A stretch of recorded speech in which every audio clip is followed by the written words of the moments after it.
Reason to continuation వీడియోకి స్వాగతం. మరి వీడియోలో స్టార్ట్గా వెళ్ళిపోతాం. ఫ్రెండ్స్, మీకోసం కష్టపడి బొమ్మ వేసాను. ఈ బొమ్మ చూసి మీకు బాగా అర్థమవుతుంది. ఇది చూడండి, ఇది కేస్ 1, ఇది కేస్ 2. సో స్టాండర్డ్స్ రూల్ ప్రకారం అయితే 10% ఆఫ్ ద బోర్ లెంత్లో డిటెక్ట్ చేసేసి సబ్మరైన్ మోటార్ అనేది మనం ఇక్కడ పెడతాం. సో ఇది టోటల్ లెంత్ 500 ఫీట్ అనుకోండి. 450 అడుగుల దగ్గర మనము మిషన్ పెట్టాం, ఓకేనా, సబ్మరైన్ మోటార్.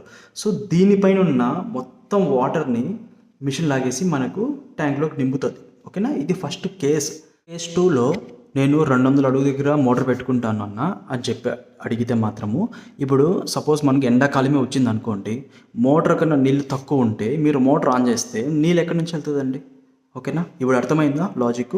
సో అందుకనేసి అంటే వాళ్ళు స్టాండర్డ్ క్యాలిక్యులేషన్స్ చేసి 10% డిటెక్ట్ చేసేసి సబ్మరైన్ మోటార్ని అక్కడ పెడతారు. ఇలా పెట్టడం వల్ల అన్ని సీజన్స్ గాను అది స్టాండర్డ్గా పనిచేస్తుంది, ఓకేనా. హోప్ కాన్సెప్ట్ అర్థమైంది అనుకుంటున్నాను ఫ్రెండ్స్. నెక్స్ట్ వీడియోకి వెళ్తాం. అంతవరకు టేక్ కేర్, బాయ్.